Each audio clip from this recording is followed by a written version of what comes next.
나답게 살아가기 위한 투두리스트.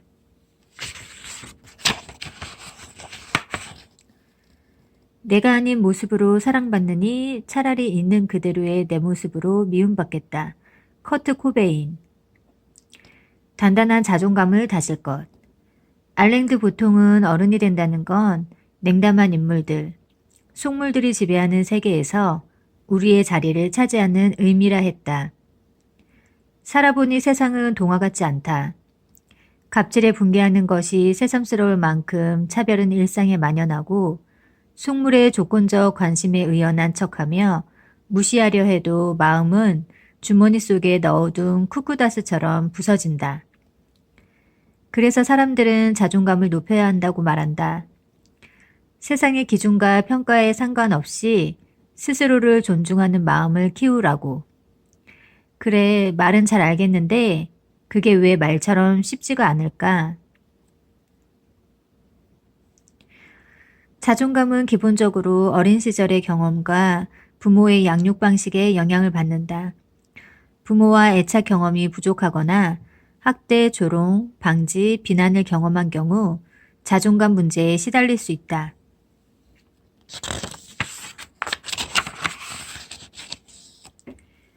하지만 그렇다고 자존감이 어린 시절 경험에만 평생 고착되는 것은 아니다.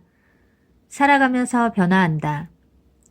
자존감의 원리를 최초로 규명한 심리학자 너세니얼 브랜드는 건강한 자존감을 위한 두 기둥을 자아 효능감과 자기 존중감이라 이야기했다. 자아 효능감이란 자신을 돌보며 현실적 문제에 대처할 수 있다는 자기 신뢰이자 자신감이고, 자기 존중감은 스스로를 존중하며 사랑받을 가치가 있다고 여기는 마음이다. 그런데 우리는 자존감을 적절하게 지켜낼 수 있는 사회에서 살고 있을까? 건강한 자존감을 가지고 자라왔다 해도 수십 장의 이력서가 거절당하고 회사의 소모품이 되어 일자리에서 내몰리는 상황에 스스로 삶을 유지시킬 수 있다는 자아 효능감을 느끼기는 어렵다. 또 조건으로 쉽게 서열을 나누며 차별을 권하는 사회에서 있는 그대로의 자신을 존중하라는 건 어쩌면 체면에 걸리지 않은 말에 가까울지 모른다. 세상은 자존감 없이는 점점 버티기 힘든 곳으로 변해가는데 개인은 자존감을 세우기가 더 어려워지고 있는 것이다. 그럼 우리는 어떻게 해야 돌림노래처럼 반복되는 자존감 문제를 해결하고 이 냉담한 세상에서 우리 자리를 차지할 수 있을까? 이는 두 가지 축에서 이루어져야 하는데 그 첫 번째 축은 사회적 존중이라는 자존감의 토양을 다지는 것이다. 존중이 희소성을 지닌 경제제가 될 필요는 없다. 사실 돈이 드는 것도 아니지 않은가. 존중이 누구나 얻을 수 있는 공공재가 된다면 우리는 존중받으려 쩔쩔매지 않아도 된다. 그러니 존중을 공공재로 만들자. 서로에게 존중의 연료가 되어주자. 직급에 따라, 연봉에 따라, 직업에 따라, 겉모습에 따라 선별적 존중을 보내는 것이 아닌 자신에 대해서도 타인에 대해서도 조건 없는 공정한 존중을 보내는 것이다. 두 번째 축은 개인 스스로가 자존감에 대해 보다 본질적으로 이해하고 실천하는 것이다. 이를 위해서는 진짜 자존감을 구분하며 자존감의 의미를 이해할 필요가 있다.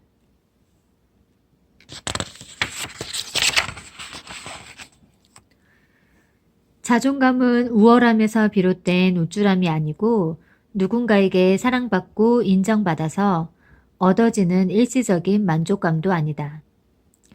자존감의 본질은 자신에 대한 신뢰이자 행복을 누릴 만한 사람이라 여기는 자기 존중감이다.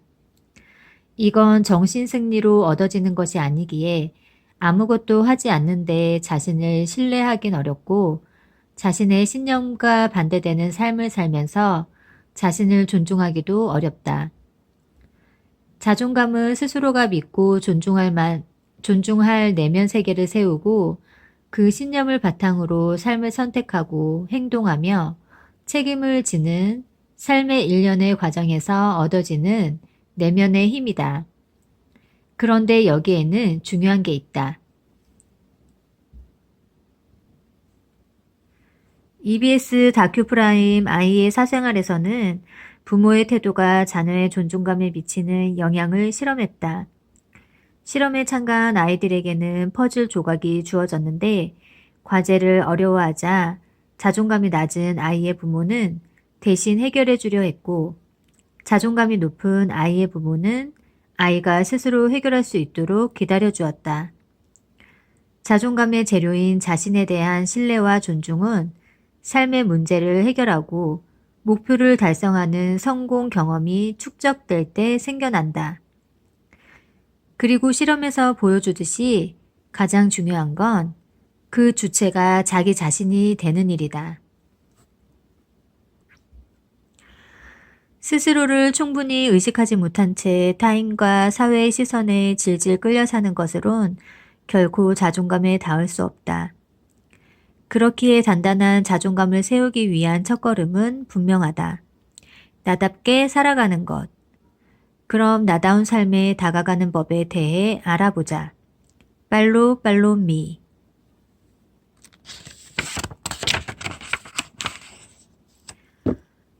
와, 올라간다. 자존감. 사랑해. 으아, 자존감. 아, 미안.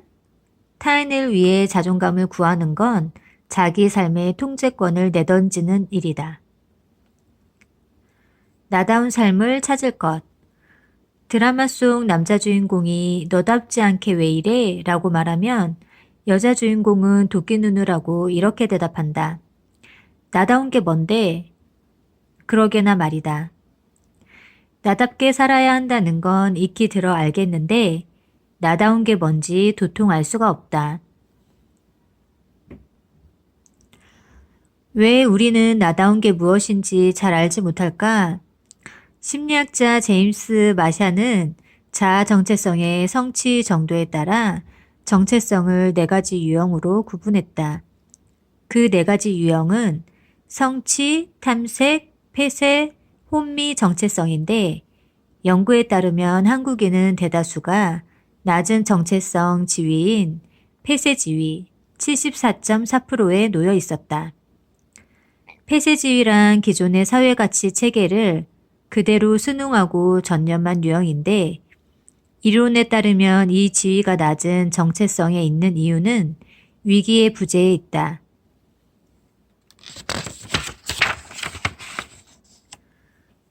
인생에 위기가 없었다니 뭔 소리인가 싶을 수도 있지만 여기서 말하는 위기란 보이스피싱을 당하거나 소개팅녀 앞에서 카드 승인이 떨어지지 않는 일이 아니라 목표, 가치, 신념에 대하여 자문하며 투쟁한 적이 없음을 의미한다.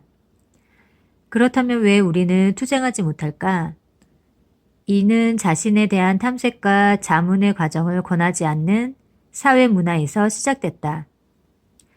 과거 우리의 핵심 도덕이었던 유교에서 개인은 주변 환경과 관계 속에 상호 의존적인 존재였다. 개인의 정체성은 역할에 따라 결정되었고 자문과 탐색보다는 주어진 역할에 도리를 배우고 실천하는 것이 중요했다. 사회가 요구하는 인간상에 맞추는 것을 아름다운 삶이라 여긴 것이다. 그렇기에 우리는 자신만의 삶의 방식과 철학을 세우며 사는 것이 아니라 사회와 부모가 요구하는 기준에 맞춰 사는 것에 더 익숙하다. 그 결과 많은 이들이 자신의 신념과 철학은커녕 자신에 대한 윤곽선도 그려내지 못하고 자소서 대신 자소서를 쓰게 된다. 그리고 이 상황을 끝까지 해결하지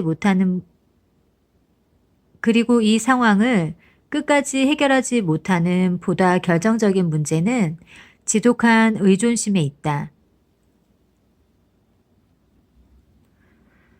어린 시절 너는 아직 어리기 때문에 어른을 따라야 한다는 말은 아이가 나약하고 열등한 존재임을 각성시켰다. 많은 부모는 아이의 나약함과 열등함을 이유로 자율성을 허락하지 않았다. 아이가 어른이 되는 과정을 빼앗았다. 과정 없이 어른이라는 결과만 남은 이들은 스스로 판단하고 결정 내리는 것을 두려워하기에 나이를 먹어서도 멘토를 찾아다닌다. 그러나 혜민 스님도 한비야도 당신이 어떤 사람인지 알려주지 못한다. 나답게 산다는 것은 경험과 탐색 속에서 스스로 판단하고 스스로 결정하는 법을 익히는 일이다.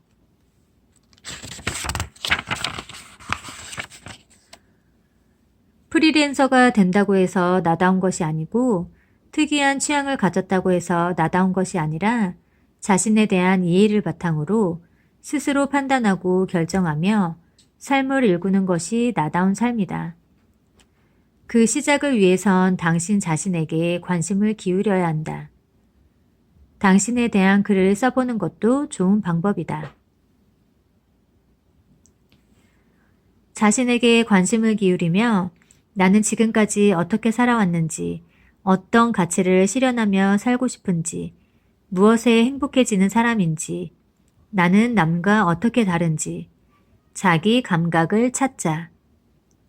물론 많은 양의 지성과 노력이 필요할 것이다.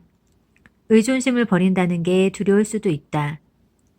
그러나 그 고민과 위기의 순간을 지났을 때 비로소 스스로가 신뢰하고 존중할 수 있는 나다운 삶이 시작될 것이다. 자기의 일은 스스로 하자. 알아서 척척척. 스스로 어린이.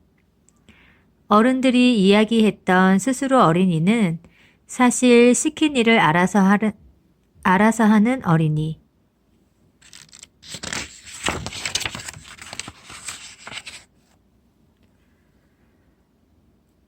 더 이상 삶의 질문을 유예하지 않을 것. 혹독한 경쟁 속에서 우리는 일단 공부하고, 일단 대학에 가고, 일단 좋은 스펙을 다지고, 일단 돈을 번다. 그렇게 아침부터 밤까지, 봄부터 겨울까지 해야 할 일에 쫓기며 어른이 됐다. 그러던 어느 날 문득 이런 이야기를 한다. 내가 좋아하는 일이 뭔지 모르겠어요. 그런 그들에게 되묻고 싶은 질문은 좋아서 해본 일이 있나요? 아이의 정체성과 자존감을 관찰하는 한 방송 프로그램에 주변 사람들을 잘 돕는 소위 착한 아이가 나왔다. 제작진은 아이에게 하고 싶은 일을 물었는데 아이는 엄마 심부름하기, 아빠 세차 돕기 같은 걸 대답했다. 이에 남을 위한 것이 아닌 진짜 내가 좋아하는 것은 무엇인지 묻자 아이는 답하기 어려워했다. 오랫동안 하고 싶은 일이 아닌 해야 하는 일들에 매몰되어 자신의 욕구를 억눌러 온 사람은 자신이 무엇을 좋아하는지, 무엇을 원하는지, 자신에 대한 감각을 잃게 된다. 자신이 원하는 삶은 영원히 발견되지 않은 채 미지의 영역으로 남게 되는 것이다. 만약 이를 원치 않는다면 해야 하는 일이 아닌 자신이 좋아하는 일과 자신의 감각을 되찾아야 한다. 이제 유해했던 삶의 질문들에 답해야 할 순간이다.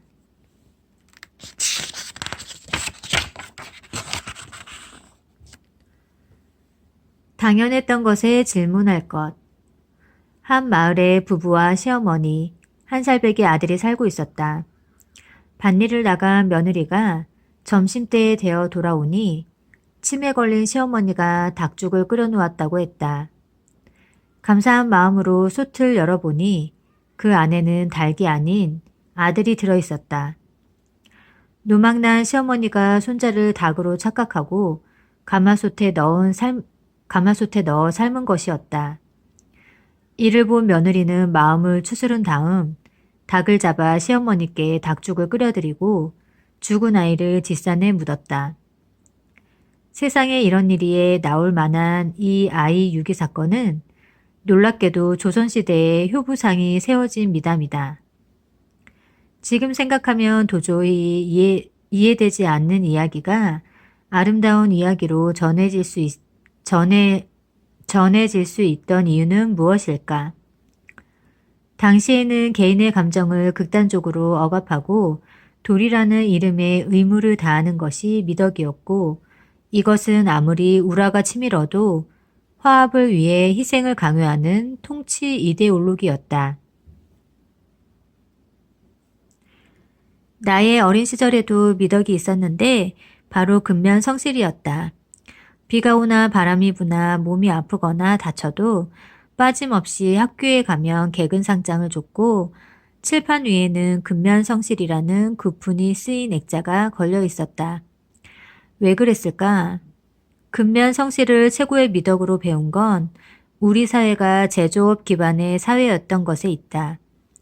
제조업에서는 창의력이나 개성보다 근면함과 성실함이 가장 필요한 자질이었으니 말이다. 그렇게 선별되고 교육되는 미담과 미덕으로 아이가 숯에 삶아져 죽었는데도 눈물 한 방울 흘리지 않는 며느리는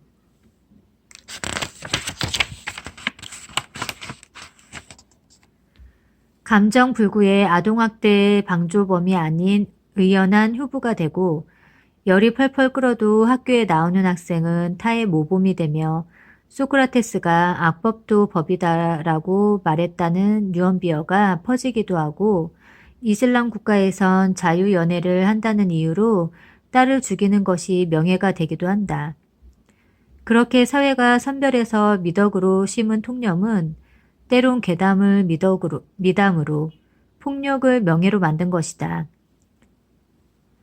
그럼에도 우리는 여전히 사회의 미덕과 통념을 불변의 진리로 여기며 살아간다. 하지만 가치는 개인의 선택 영역이고, 우리가 삶을 지탱하기 위해 절실한 건 통념이 아닌 스스로가 세운 신념이다. 그러면 우리는 어떻게 해야 할까? 경제학을 배우기 위해 미국으로 유학을 갔던 이의 말에 따르면 미국 대학에는 브레인 워싱 클래스라는 것이 있었다고 한다. 내용인즉 지금까지 배운 경제학 지식은 모조리 틀렸으니 두뇌를 세척하자는 수업이었다. 우리가 세계적인 석학들의 경제학 이론이 무엇인지 배울 때 그들은 그 이론의 어떤 점이 틀렸는지를 찾아냈고, 그렇기에 새로운 답을 찾을 수 있었다. 우리는 당연했던 것들에 질문하자 당신이 믿어온 것이 정말 당신 내면의 목소리인지, 아니면 어느 순간 의심 없이 따라온 타인의 목소리인지 묻자, 믿어왔던 진리에 대하여 질문할 때 우리는 한 발 앞으로 나아갈 수 있다. 통념의 자리에 우리의 신념을 채우기 위해 우리에게도 브레인워싱 클래스가 필요하다. 얼마 전 고용노동부에서 운영하는 사이트에 휴가지에 가서도 바이어와 미팅을 완수한 김대리의 이야기가 훌륭한 사례로 올라왔다. 휴가 간 직원의 사적 생활을 방해한 회사를 고발해도 모자랄 판에 어디서 개수작이야.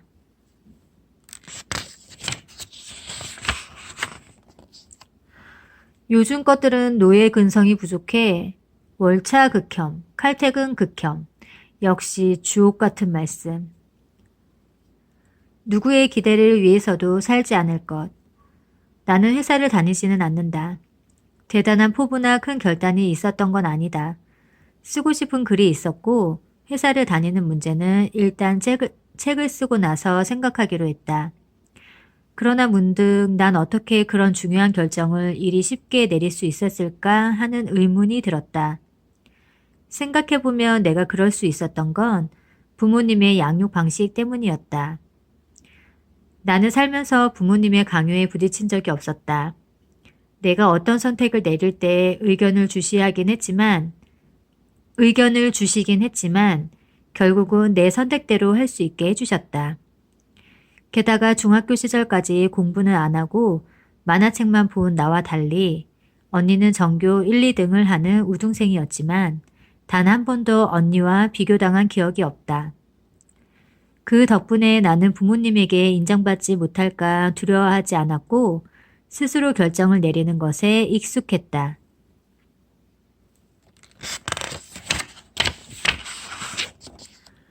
물론 그런 내게도 부모님에게 좋은 모습을 보여드려야 한다는 부담감은 남아 있었다.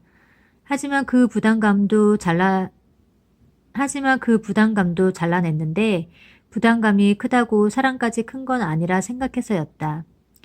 20대 중반 무렵 밥을 먹다가 부모님에게 나한테는 기대를 버리고 하숙생이라 생각해요 라고 말했다. 당연 욕을 먹었으니 기껏 키워놨더니 그게 할 소리냐고 하셨다. 하지만 그 뒤로도 계속 날 하숙생으로 생각하라고 말했다. 물론 나라고 왜 수지 같은 딸이 되고 싶지 않겠는가. 가능하다면야 나도 부모님께 유자식 상팔자를 보여드리고 싶고 그게 안 된다 해도 내가 할 수 있는 최선을 다할 마음이다. 내게 가장 소중한 존재니 말이다. 하지만 내가 부담감에 짓눌려 산다고 부모님이 행복한 것도 아니고 부모님을 실망시키는 건 아닌가 안절부절 못한다 해도 안 되는 건 안 되는 거다. 우리는 그저 한 개인으로서 자신의 삶에 책임을 지고 살아갈 뿐이다. 그 삶이 부모님 기대에 맞을 수도 있고 아닐 수도 있지만 부모님의 기대를 충족하기 위해서 살아가는 건 사랑이 아닌 채무감이자 강박일 뿐 내 삶을 책임지는 것이 나의 몫이라면 자식이 부모 마음대로 살 수 없다는 사실을 깨닫는 건 부모님 몫이다. 우리를 짓누르는 것이 부모님에게 받은 경제적인 지원에 대한 채무감이라면 살며 최선을 다해 갚으시라. 하숙비를 내야 하숙생이 되는 거다. 하지만 우리 삶까지 저당 잡혀 살지는 말자. 우리가 기대에 부응하기 위해 애써야 할 유일한 존재는 나 자신뿐이다.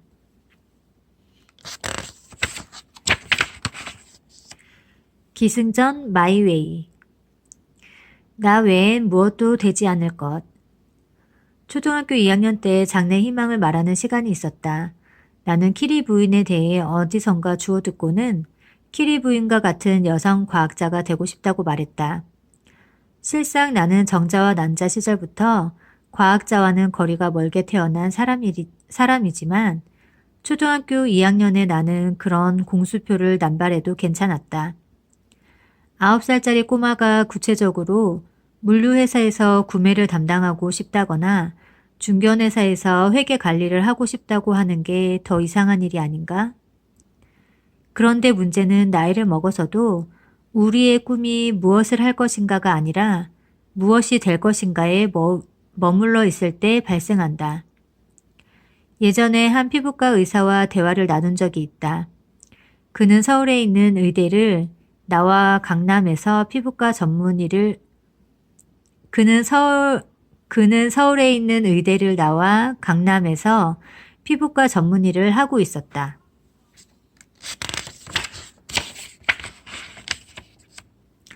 그런데 대화를 나누는 동안 의사가 아닌 한 개인으로서 그에게 어떤 개성이나 철학도 느끼지 못했고 오히려 성장하지 못한 아이 같다는 느낌을 받았다. 문득 그에게 지금 행복하냐는 질문을 했다. 그러자 그는 1초의 망설임도 없이 아니라고 답했다. 남들이 보기엔 그럴듯한 직업을 가졌다고 할 수 있겠지만 더 좋은 학벌에 더 큰 병원에서 일하지 못하는 것을 아쉬워할 뿐이었다. 많은 책에서 사회적 인정을 받는 직업을 가진 이들이 실제로는 행복하지 않은 경우가 많다더니 그가 그런 사람이었다. 열심히 공부하는 것에 매달려 청소년기를 보냈던 그는 의대에 갈 수 있어서 의대에 갔다고 한다. 다른 생각을 할 여유는 없었고 대학에 가서도 빡빡한 의과 공부와 인턴을 거쳐 지금에 이르렀다. 그런데 그는 왜 행복하지 않을까? 그는 사회적 지위와 경제적 안정, 주변 사람들의 인정을 쫓으며 자신의 내면은 바라보지 못했고 그것은 그의 내면을 공허하게 만들었다. 그런 그에게 중요했던 건 의사가 되는 것이었다. 자신의 공허한 내면과 희미한 정체성을 채우기 위해 의사라는 직업적 정체성에 기댄 것이다. 그런데 그는 여전히 행복하지 않았다. 의사가 되면 해결될 거라 여겼지만 더 큰 병원과 더 높은 연봉과 더 좋은 배경에 붙잡혀 있을 뿐, 텅 빈 내면은 어떤 외적 가치로도 채워질 수 없었다. 물론 한 개인에게의 직업은 단순히 돈벌이만을 의미하지 않는다. 하지만 직업이란 보다 자기다워지는 일이지 없는 자아를 창조하는 일은 아니다. 시작이 되는 눈뭉치가 있어야 눈덩이를 굴릴 수 있다. 내면은 돌보지 못한 채 외면의 가치만 좇는 한 언제나 비교 속에서 살 뿐. 결코 진짜 행복과 자존에는 닿을 수 없으니. 우리에게 절실한 건 우리를 증명할 명함이 아니라 누구에게도 증명할 필요 없는 나 자신이 되는 것이다.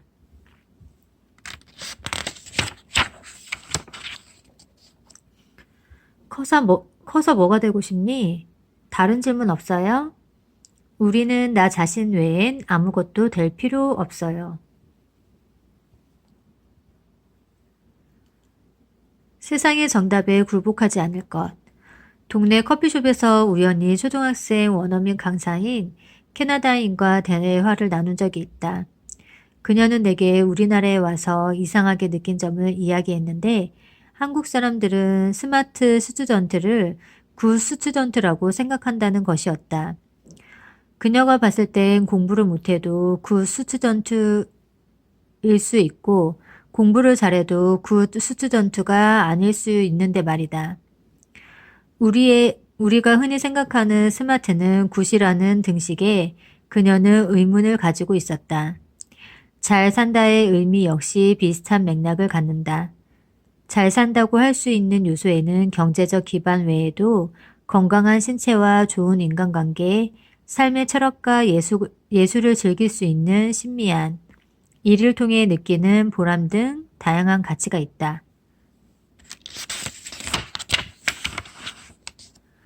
그렇지만 우리에게 잘 사는 것, 웰빙이란 오직 부자인 삶, 리치의 의미로만 이야기된다. 왜 우리는 그 많은 가치들을 잊은 채 한 가지 가치로만 수렴하도록 프로그래밍 된 것일까? 아마도 6.25 심성과 반공 이데올로기가 지대한 영향을 끼쳤을 테다. 더는 침략당하지 않고 절망을 대물림하고 싶지 않았던 6.25 심성은 두발 단속과 통금 시간이라는 군대식 문화와 획일화된 통제를 따르게 했고 반공 이데올로기는 다른 답을 논하는 것 자체를 불순하게 만들었다. 집단이 강요하는 한 가지 방식과 한 가지 답을 견뎌온 것은 어떻게 해서든 살아남아야 했던 우리의 생존 방식이었다. 이렇게 뿌리내린 생각의 방식은 몇 세대를 걸쳐 이어졌다. 100억 달러 수출, 1000달러 소득같이 계량화한 한 가지 목표에 매진하게 했던 사회 방식은 5kg 감량, 토익 900 달성 같은 개인의 삶의 방식으로 자리 잡았고 획일적인 사회 모습은 한 가지 답을 쫓는 개인의 모습으로 남아있게 되었다. 그래서 우리 사회에서는 체지방 17%의 40kg이어야 하고 밝고 겸손한 성격이어야 하며 좋은 대학을 나와 대기업에 가야 한다. 높은 기준의 단일화된 정답을 이야기하며 정답에 대한 병적인 찬사와 오답에 대한 노골적인 모욕을 서슴지 않는다. 그 속에서 졸지에 오답이 된 개인은 혼자 힘으로 그 부적절함을 견뎌야 한다. 그 결과 우리에겐 정답이 된 소수의 오만과 오답이 된 다수의 열패감으로 응축된 병적인 사회가 남았다. 영국의 저널리스트 다니엘 튜더는 한국이 교육, 명예, 외모, 직업적 성취에서 스스로를 불가능한 기준에 획일적으로 맞추도록 너무 큰 압박을 가하는 나라라 이야기하며 이룰 수 없는 목표를 요구한다는 점에서 한국을 불가능한 나라라 평했다. 우리가 생각하는 이상적인 나는 과연 가능한 존재인가? 모두가 날씬할 수 없고 모두가 사람들이 좋아하는 성격일 수 없고 모두가 명문대를 나와 대기업에 갈 수는 없다. 6.25 심성 강준만 교수는 한국인 코드라는 책에서 6.25 전쟁 시절을 살듯이 죽느냐 사느냐 식의 처절한 삶을 살고 있는 한국인의 삶을 이야기하며 전쟁하듯 세상을 살고 있는 한국인 의식 심연에 자리 잡은 그 무엇을 6.25 심성이라고 표현했다.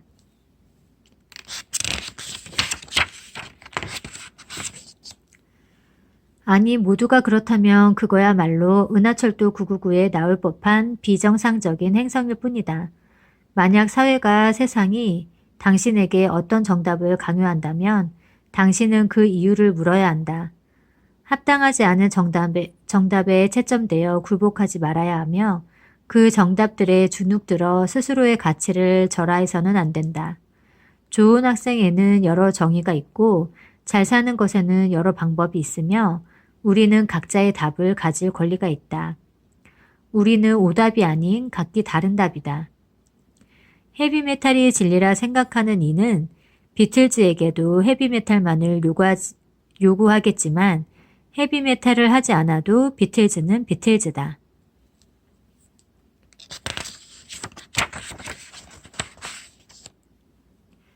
안목을 기를 것.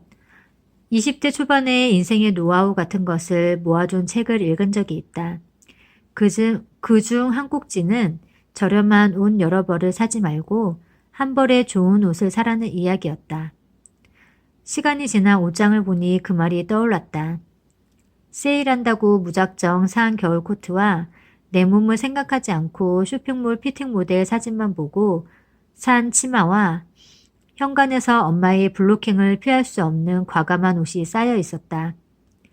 그렇다고 지난 쇼핑을 후회하는가 하면 그렇지는 않다. 그땐 여러 옷을 입어보고 실패하며 내게 어떤 스타일의 옷이 어울리는지, 어떤 옷을 골라야 하는지 취향과 안목을 만들어가는 시기였다. 만약 당신도 여러 번의 실패를 경험했다면 그만큼 잘 어울리는 옷을 찾기 위해 고군분투했다는 의미다. 그러니 이제 실패를 통해 길러낸 안목과 취향으로 내게 가장 좋은 한 가지를 찾아내자. 삶이란 결국 내게 가장 잘 어울리는 질 좋은 옷 한 벌을 찾는 일이다. 그녀에겐 단발머리가 진리라는 사실은, 그에겐 댄디룩이 가장 잘 어울린다는 사실은, 내겐 살구색 블러셔가 잘 맞는다는 사실은 새로운 시도를 통해 발견했다. 획일화된 경험은 스스로를 오해하게 하고 경험은 스스로를 이해하게 한다. 스스로 선택할 것. 인생은 B, 벌스 탄생과 D, 데스 죽음 사이에 C, 초이스 선택이라는 한 철학자의 말처럼 우리가 어떤 선택을 어떻게 하는가는 우리의 인생을 결정한다. 그런데 주위엔 선택을 유난히 어려워하는 사람들이 있다. 신중한 것과 결정하지 못하는 것은 전혀 다른 문제인데 그들은 왜 선택을 내리는 걸 어려워할까? 그건 완벽한 답을 얻으려는 강박일 수도 있으나 스스로의 판단을 믿는 자기 신뢰가 부족한 경우가 많다. 선택을 내리는 자신을 믿지 못하고 선택에 따르는 책임을 감당할 자신이 없으니 다른 사람들이 답을 내려주기를 기대하거나 문제가 굼을 때까지 선택을 유예하는 것이다. 그런데 이건 단순히 시간 낭비의 문제로 끝나지 않는다.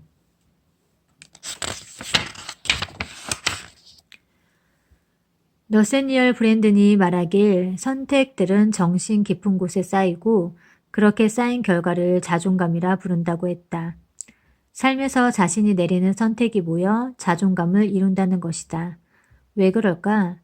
자신의 삶을 통제할 수 있다는 자기신뢰는 절대 실패하지 않을 거라고 믿을 때가 아니라 스스로 최선의 결정을 내리고 죽이 되든 밥이 되든 그 결과까지 책임질 때 얻어진다. 그런데 스스로 선택을 내리지 못하면 자기 신뢰를 쌓을 경험은 빈약해지고 빈약한 자기 신뢰로는 책임질 자신이 생기기 어렵다. 선택과 책임, 자기 신뢰는 톱니바퀴처럼 맞물려 있기에 어느 하나 삐걱거리지 않고 굴러갈 때 우리는 주체적인 삶을 살 수 있다. 그리고 그 삶의 방식은 자존감으로 나타나는 것이다. 그러니 제갈공명이 옆방에 살지라도 우리의 결정권을 위임해서는 안 된다. 오직 과거라는 당신의 데이터베이스와 실수라는 오답 노트, 그리고 내면의 나침반을 믿고 나아가야 한다. 삶의 완벽한 답안지는 없으나 어떤 답을 내리든 스스로 책임질 수 있다면 당신의 모든 선택은 정당하다.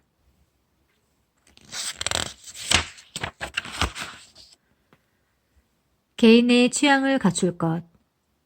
예전 남자친구는 아트센터에서 하는 공연 티켓을 정기적으로 구매해 관람하길 좋아했다. 대부분 해외에서 초청된 공연으로 현대무용이나 행위예술 같은 공연이 많았는데 그는 여자친구인 내가 함께 가길 원했다. 하지만 나는 몇 번을 가도 플라멩고 공연을 제외하곤 재미가 없었다. 팜플릿을 읽어봐도 무슨 의미인지 이해가 안 됐고 비싼 공연이라 해도 집에서 책을 읽는 편이 내겐 더 좋은 문화생활이었다. 그래서 내 취향이 아닌 것 같으니 이제 다른 사람과 가라고 했다. 이건 예술 공연의 가치를 폄하하겠다는 뜻이 아니다. 누군가는 현대무용을 보며 감탄하고 누군가는 원피스 피규어를 보며 감탄하고 누군가는 HBO의 왕자의 게임을 보며 감탄한다. 어떤 이들은 취향의 고하를 나누고 같은 취향을 강요하는 실수를 저지르지만 취향의 차이는 우열의 증거가 아니며 강요할 수 있는 영역도 아니다. 삶을 풍요롭게 하기 위해서는 자신의 취향을 찾아야 한다. 그리고 이를 위해선 자기 감각에 솔직해져야 한다. 타인의 평가나 시선을 강요받거나 SNS에 인증하기 좋은 것을 쫓아다녀서도 안 된다. 자신의 취향을 깊이 느끼기 위해 안목을 키우는 노력도 필요하지만 취향 자체는 개발하는 것이 아니라 느끼는 것이다. 나는 공연보다는 전시가 좋고 슬픈 영화보다는 유쾌한 오락 영화가 좋고 스테이크와 와인의 조합보다는 돼지갈비와 비냉의 조합이 좋다. 우리 각자에게 필요한 건 자기속에서 치밀안에 적어낼 그럴듯한 취향이 아니라 나 자신을 위한 개인의 취향일 뿐이다. 삶의 멋과 낭만은 그곳에 있다.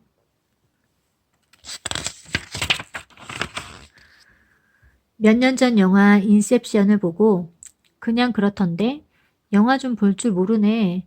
이해 못하는 거 아니야? 님들 치준 좀. 진짜 나 자신을 대면할 것. 누군가를 싫어한다는 건 꽤 피곤한 일이기에 학창시절 내 고민은 싫어하는 친구가 계속 생기는 것이었다. 한 번은 고등학교 때 한 친구와 싸웠는데 그 친구와 나는 같은 동아리 활동을 하고 있었다. 그런데 내신 성적에 들어가는 동아리장을 하고 싶어 했던 친구는 선생님에게 가서 동아리장을 하고 싶다고 말한 뒤 내겐 선생님이 먼저 시켰다고 거짓말을 했다. 나는 그런 친구가 이기적이라고 느꼈다. 그런 몇몇 가지 일이 쌓인 후 나는 그 친구와 멀어졌고 그 뒤로 그 친구를 보면 노골적으로 싫은 내색을 했다. 나이를 먹고 그때의 나를 떠올리며 왜 굳이 싫은 티를 냈을까 하는 생각이 들었다. 나와 맞지 않는 사람이면 그냥 멀어지면 그만인데 말이다.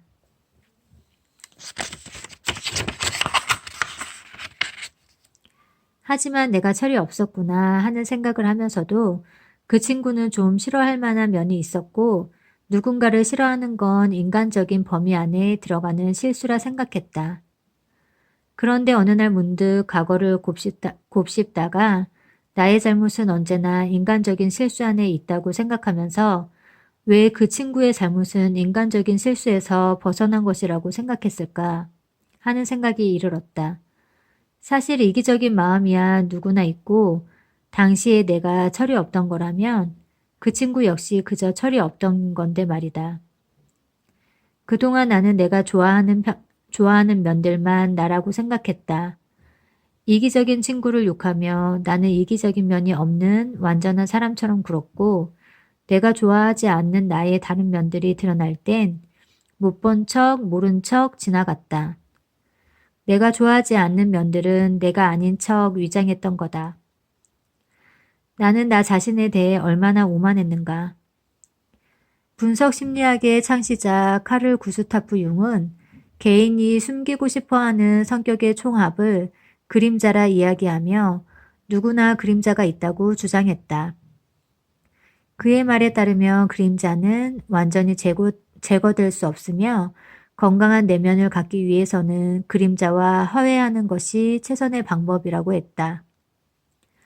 우리는 한 사건에 대하여 한 가지 감정만 갖는 게 아니며 누구나 인정하기 싫은 찌질함과 이기적인 마음, 흑역사가 있다. 그런데 내면의 그림자가 보기 싫다고 인정하지 않으면 자기 개념은 뒤죽박죽이 되어 진짜 자신을 인식할 수 없게 되고 통제할 수 없게 된다. 우리가 보다 건강한 내면을 키우기 위해서는 자신의 부족한 모습까지 자각하고 수용하는 것이 필요하다. 그러니 자신의 싫은 면들도 인정하자. 있는 그대로의 자신을 만날 때 감춰둔 욕망에 허용치를 둘 수 있고 그 허용치만큼 자신에 대해서도 그리고 타인에 대해서도 관대해질 수 있다. 외면과 변명을 멈추고 내가 좋아하는 나와 내가 싫어하는 내가 통합된 진짜 자기 자신을 대면하는 순간 우리는 비로소 오만한 인간이 아닌 인간적인 인간으로 살아갈 수 있다. 우리는 누군가가 완벽하지 않아서 싫어하지 않는다. 완벽한 척하는 그 오만함에 질리는 거다. 이게 나라고? 몰랐니? 원래 진상이야. 우린 다 완벽하지 않은 것뿐이야.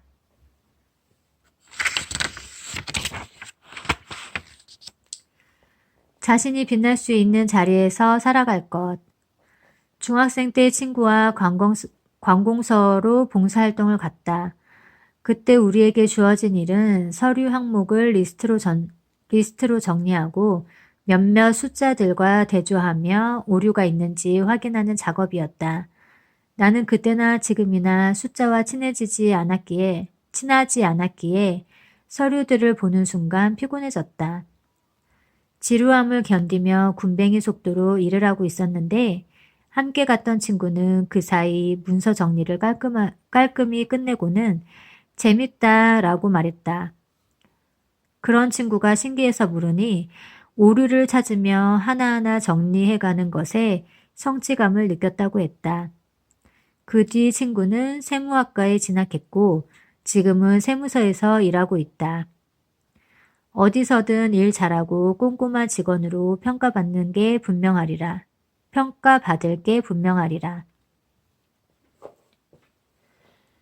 한 개인이 자신의 삶을 존중하며 살아가기 위해선 자신의 재능에 대한 이해와 이를 실현할 수 있는 직업 선택이 중요하다. 그렇지 못했을 때 견뎌내야 하는 건 일의 고단함뿐만 아니라 무가치하게 느껴지는 자기 자신이기 때문이다. 그런데 많은 이들은 재능을 찾으라 하면 예술적이거나 특수한 직업만을 떠올리기도 하고 엄청난 재능만이 가치 있다고 여기는 듯하다. 그 생각에 갇히면 자신의 재능과 장점에 충분히 주의를 기울이지 못하게 된다. 재능의 크기는 점점 늘려갈 수 있는 것이고 그 크기에 따라 다른 역할을 할 수도 있다. 예를 들면 글을 쓰는 모든 사람이 신춘문예에 도전할 필요는 없다. 재능의 크기보다 중요한 건 자신이 어떤 재능을 가지고 있는지 구체적으로 아는 것이다. 그렇다면 재능이란 무엇일까? 내가 생각하는 재능이란 어떤 일을 남들보다 쉽게 할 수 있는 일이다. 그건 몇 가지 재능에 국한된 것이 아니다.